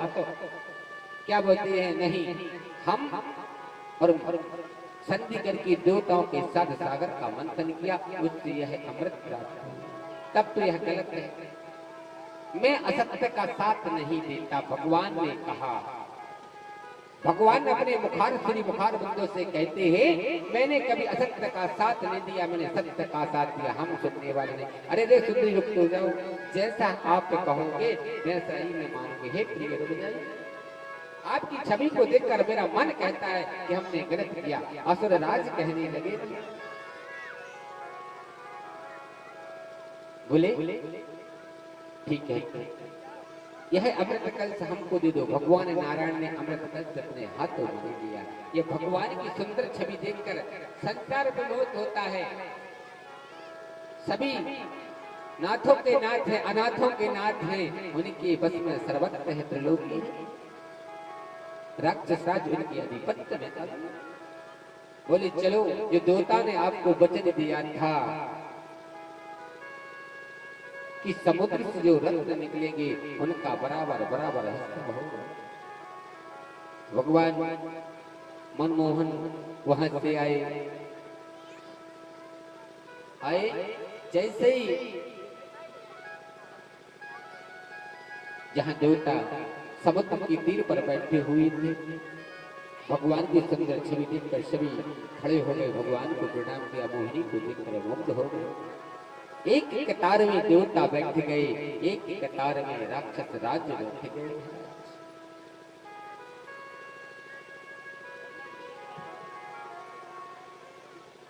बुलवा के बिहारी लाल की जय। हो लागी लगन मत तोड़ना, हो लागी लगन मत तोड़ना, हरि जी मेरी लागी लगन मत तोड़ना, लागी लगन मत तोड़ना, हरि जी मेरी लागी लगन मत तोड़ना, लागी लगन मत तोड़ना, हरि जी मेरी लागी लगन मत तोड़ना, हो लागी लगन मत तोड़ना, लागी लगन मत तोड़ना, हरि जी मेरी लागी लगन मत तोड़ना, हरि जी मेरी लागी लगन मत तोड़ना, हरि जी मेरी लागी लगन मत तोड़ना।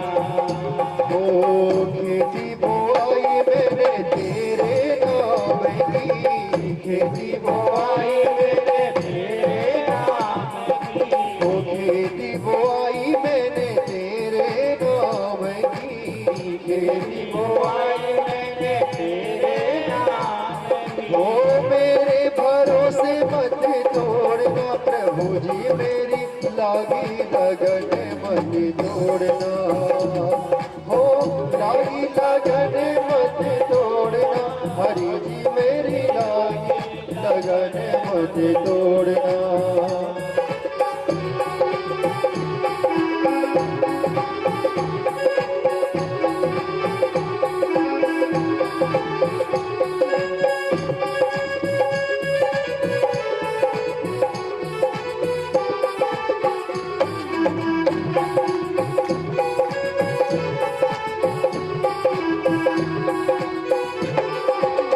जल है गहरा नाव पुरानी, जल है गहरा नाव पुरानी, हो जल है गहरा नाव पुरानी, जल है गहरा नाव पुरानी, हो बीच भंवर मत छोड़ना, भंवर नहीं छोड़ना, हरि जी मेरी लागी लगन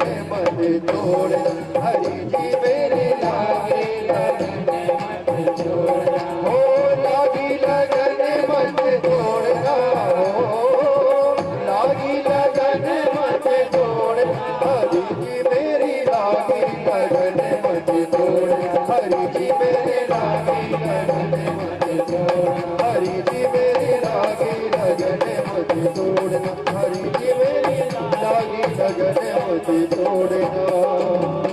गुरबागी बिहारी लाल की जय। जैसे ही नारायण ने अमृत कलश हाथ में लिया, कतार बंद बैठारा, भगवान ने कहा तेसोर पानी को कलश कठी मधुभागन औरत देनो बरी, विधि के लिए की रचत न कभी। इसलिए जो विधाता जो लिखता है वो उसी के साथ होता है, उसे कोई न तिल घटा सकता है न कोई बढ़ा सकता है। जिस दिन की मृत्यु लिख जाएगी उसी दिन उसकी मृत्यु निश्चित होती है। इसी प्रकार आज देवताओं ने भगवान से प्रार्थना की, भक्त के बस में भगवान हुआ करते हैं। भगवान ने देवताओं को अमृत पिलाना प्रारब्ध कर दिया और एक तरफ असुरों को सुरपान कराना प्रारब्ध कर दिया। महाराज मैंने कहा था जो मंदरा निकला था वही मंदरा पिलाना प्रारब्ध कर दिया। यहाँ राहु समझ गया भगवान ने हमारे साथ छल किया है।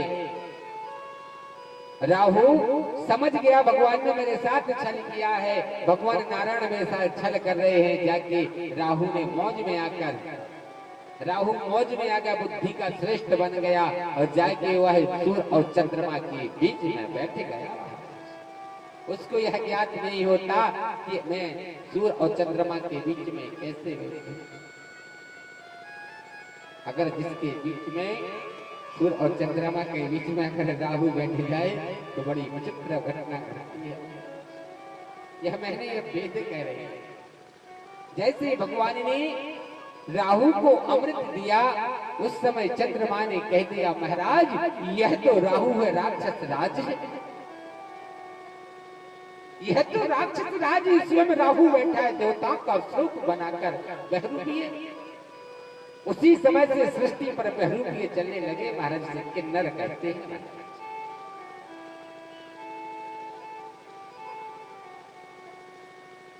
भगवान ने सुदर्शन उठाया, अमृत कट तक पहुंचा था, राहु का सर से धड़ सर अमर हो गया लेकिन धड़ पतन को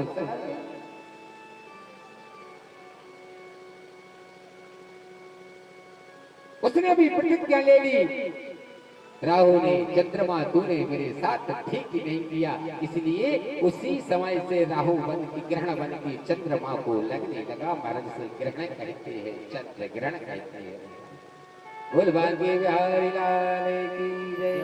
चंद्रो वयासुदेवो गृहनिवासांगत देवोत्तराहो नागः।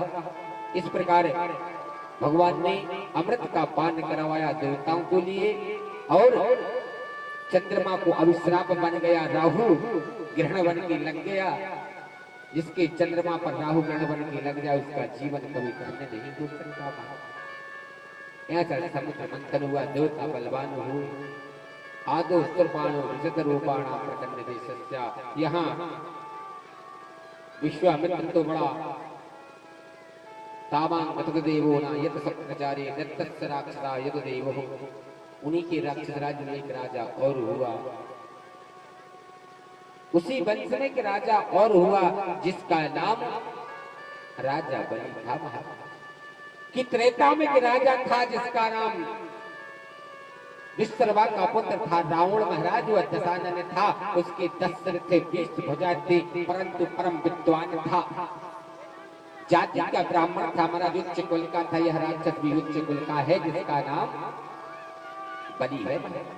उसने भी 99 यज्ञ कर दिए थे, अगर वह 100वां यज्ञ कर लेती स्वर्ग के लिए रास्ता बना देता। आज वही 99 यज्ञ राजा बलि कर चुके थे महाराज। एक 100वां यज्ञ करने जा रहा था। सबसे डरपोक देवता था जिसका नाम इंद्र था। महाराज इंद्र ने सोचा कहीं ऐसा ना हो कि यह सोमा यज्ञ करने के बाद मेरी गद्दी का अधिकारी बन जाए राजा बलि। लेकिन राजा बलि जैसा दानी और परम ज्ञानी कोई राजा नहीं था महाराज, जिनके कुलगुरु शुक्राचार्य जी थे महाराज, जिनके कुलगुरु शुक्राचार्य जी थे। जैसे राजा बलि ने सोमा यज्ञ करने की तैयारी की, सभी देवताओं को आमंत्रित किया। देखिए देवताओं से बुरा विवाद तो था, राजा बलि का विवाद देवताओं से था। 36 का आंकड़ा चल रहा था, 11, 12, 13, 36 का आंकड़ा चल रहा था। परंतु राजा बलि इतना धर्मात्मा था, सभी देवताओं को आमंत्रित किया, सभी यक्षों को आमंत्रित किया, वर्ण को आमंत्रित किया, वायु को आमंत्रित किया, अग्नि को आमंत्रित किया, भूमि पूजन करवाई, 16 उपचार के साथ पूरी यज्ञशाला का पूजन करवाया। ब्राह्मण बैठे हुए थे। तब इंद्र पहुंचा घबराते हुए भगवान के पास, अपना शरीर लटपट था, हाँफने लगा, हे प्रभु त्राहि माम, हे प्रभु त्राहि माम, त्राहि माम, त्राहि माम। हे क्या बात है राजन, मैंने सुना है कि राजा बलि सोमा यज्ञ करने जा रहा है और मेरी गद्दी का अधिकारी हो जाएगा, तो प्रभु मेरी रक्षा करो, मेरा राज्य पाट चला जाएगा, सर्वत्र करूंगा क्या। जिसको फ्री की खाने की आदत पड़ गई हो, जो फ्री का खाता हो, वो चाकरी क्या करेगा, दूसरे की चाकरी नहीं कर सकता। इसलिए एक हाथ में, एक मुट्ठी में सुख होता है और एक मुट्ठी में दुख होता है। मनुष्य से बड़ा धनी कोई नहीं होता महाराज। जो मनुष्य होता है वो तन का धनी होता है, बल का धनी होता है, अपने भाग्य से खाता है, अपने कर्म से खाता है। इसलिए अपने कर्मों को कोसिए, अपने कर्तव्यों को कोसिए, ताकि तुम्हारे यहाँ भी लक्ष्मी की भावना हो, आगमन हो।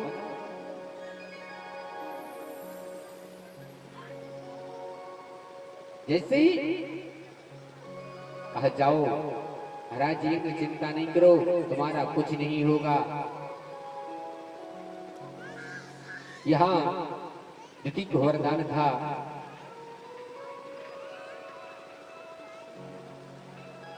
भगवान ने वरदान दे दिया। बड़े बड़ा याचक है भगवान ने, स्वयं नारायण ने ब्राह्मण का स्वरूप सुंदर स्वरूप बनाया और रेवा के तट से दक्षिण की ओर, जहाँ राजा बलि की यज्ञशाला बनी हुई थी, वहां से घोर सूर्य की प्रथम किरण निकली, उसी रेवा मैया से प्रकट होते हुए अदिति के गर्भ से प्रकट हुए, जिनका नाम वामन भगवान हुआ। बोले वामन भगवान की जय। वो भी अभिजिता नक्षत्र में जन्म प्रकट हुए वामन भगवान, बड़े सौंदर्य थे। परंतु जब श्री भगवान के हाथ में दंड था और भृगुलता साथ में थी और यज्ञ धारण था, मस्तक पर तेज झलक रहा था। भगवान ने सोचा अब तो देवताओं का उद्धार करने चलना चाहिए। भगवान ने जैसे बलि की यज्ञशाला की ओर पहुंचे, बलि ने देखा सुंदर ब्राह्मण स्वरूप कोई दिव्य युग बलि यज्ञशाला में भगवान प्रवेश कर गए। यदानां परिपूलते सत्राणि वाणिश्चिते ब्राह्मणः आत्रजितेन्द्र ब्राह्मणयतं पितृतेजांगतो न भूवति गर्भयति ब्राह्मणे सुत्रो सुवाचरः। जैसे बलि के यज्ञशाला में भगवान पहुंचे, बलि ने ब्राह्मण को देखा, ब्राह्मण के चरणों में प्रणाम किया, साष्टांग लेट गए। भगवान ने बलि को उठाया, राजन तेरा कल्याण हो। शाम का समय था, भगवान अपनी मृगुलता के लिए दंड लिए और छत्र लगा। चारों तरफ मयूर पपीर आदि पंखन गुणगान गाने लगे। देवता आदि इंद्र आदि सभी देवता भगवान के ऊपर पुष्पों की दृष्टि कर रहे। यहाँ बलि की एक विशाला बनी हुई। राजा बलि ने सुंदर आसन दी, भगवान के चरणों को देगा। वाह राजा बलि, तेरा जीवन धन्य हो गया। जो त्रिलोकी के चरणों को धोने के लिए तरसते हैं, आज तो राजा बलि कल्याण होगा। राजा बलि तेरा सुंदर कठोटा की आसन दी, उस पर भगवान को बिठाया। सोने के पात्र में भगवान वामन भगवान के चरणों को धोया, चरणामृत दिया और अपनी पत्नी को दिया और अपनी यज्ञशाला में सिर को छिड़कवा दिया। यज्ञशाला पवित्र हो गई। आजकल तो यह संस्कृति भूल गए, ब्राह्मणों को चरणों को धोने के लिए नर्मदा पे लवा जाओ, धोने मार धोए में सारा ब्राह्मण पृथ्वी का देवता है महाराज। सतयुग में ब्राह्मण और क्षत्रियों की प्रीति और आज भी है। अगर क्षत्रिय नहीं रहेंगे तो ब्राह्मणों का, क्षत्रिय ब्राह्मणों की सेवा करते हैं और ब्राह्मण क्षत्रियों की रक्षा किया करते हैं, सत्मार्ग दिखाया करते हैं। ब्राह्मण की लड़की क्षत्रिय के साथ विवाह करते थे और क्षत्रिय की लड़की का विवाह ब्राह्मण के साथ किया करते थे महाराज। यह सदियों की सनातन की रीति आ रही है। मैं नहीं कहता, अगर आप ब्राह्मण जी के पास जाते हैं, मेरी बच्ची का विवाह करना है, अगर कोई लड़की ब्राह्मण वर्ण है तो लड़का क्षत्रिय वर्ण जरूर होना चाहिए, तब तो अच्छी रहेगी। जे मैं नहीं कह रहा हूँ, ये वेद कहते हैं। अब पंडित जी के हमें ठाकुर के नहीं खाने, काय नहीं खाने। द्वाणम प्रगेण क्षत्रिय ब्राह्मण, तो यह विशेषता है। सत्य को धारण करना और सत्य को सहना बहुत कठिन होता है। चरणों को धोया बलि ने, चरणामृत दिया और जाके भगवान के चरणों को अपने दुपट्टे से पोंछा, चंदन लगाया, पुष्पमाला पहनाई।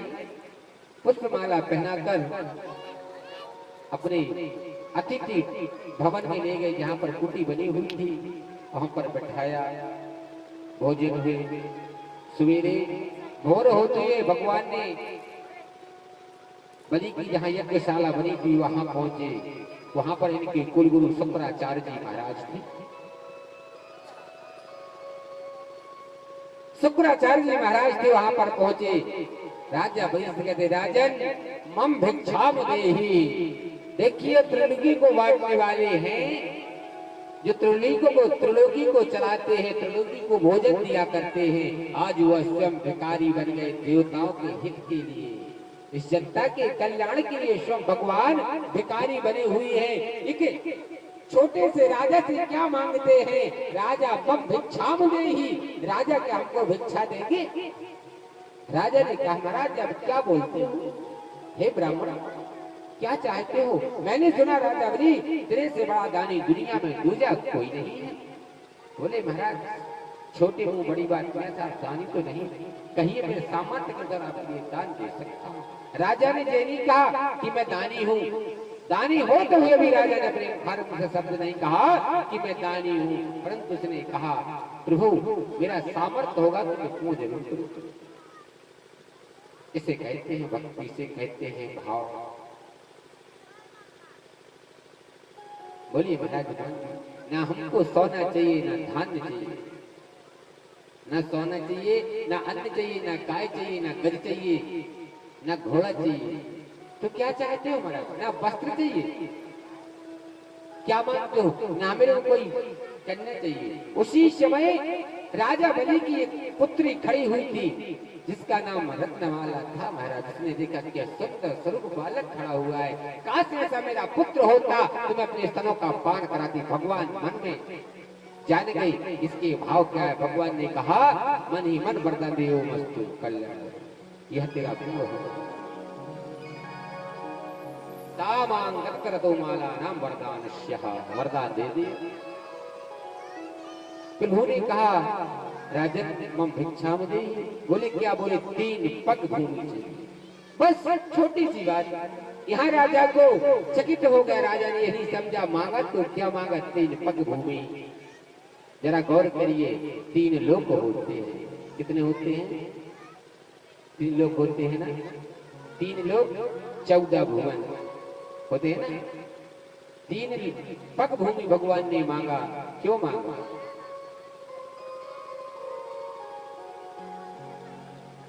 क्योंकि मनुष्य के जीवन में केवल 3 पग ही भूमि की जरूरत होती है महाराज, किसी को 300 एकड़ की जमीन की जरूरत नहीं होती। यह गलत बात है। मनुष्य अपने शरीर से नाप ले तो 3 पग भूमि लगेगी, लेटने के लिए और उठने के लिए लगेगी ना। जन्म होता है 3 पग भूमि पर ही होता है, अंतिम चेष्टि होती है 3 पग भूमि पर होती है, उसका विवाह होता है 3 पग भूमि पर ही होता है। चौथी भूमि नहीं लगती है। सोने के लिए 3 पग भूमि लगती है, विवाह के लिए 3 पग भूमि लगती है, और अंतिम चेष्टि के लिए 3 पग भूमि लगती है। इसलिए भगवान ने केवल 3 पग मांगा। छोटी सी बात महाराज, आप छोटी से तो हैं।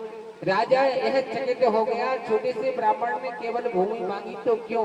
उस समय हमारे विश्व शुक्राचार्य जी महाराज उनके दैत्य थे, उनने देखा बड़े गौर से, यह तो भृगुलता लुकाए हुए हैं, यह तो शिव नारायण विष्णु छलिया है, मेरे शिष्य के साथ छल हो रहा है, यद्यपि शिष्य का अनर्थ नहीं होने दूंगा।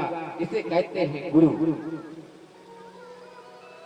मैं अपने शिष्य का अनर्थ नहीं होने देता। हे विष्णु, तेरे को छलने नहीं दूंगा मैं अपने शिष्य के लिए।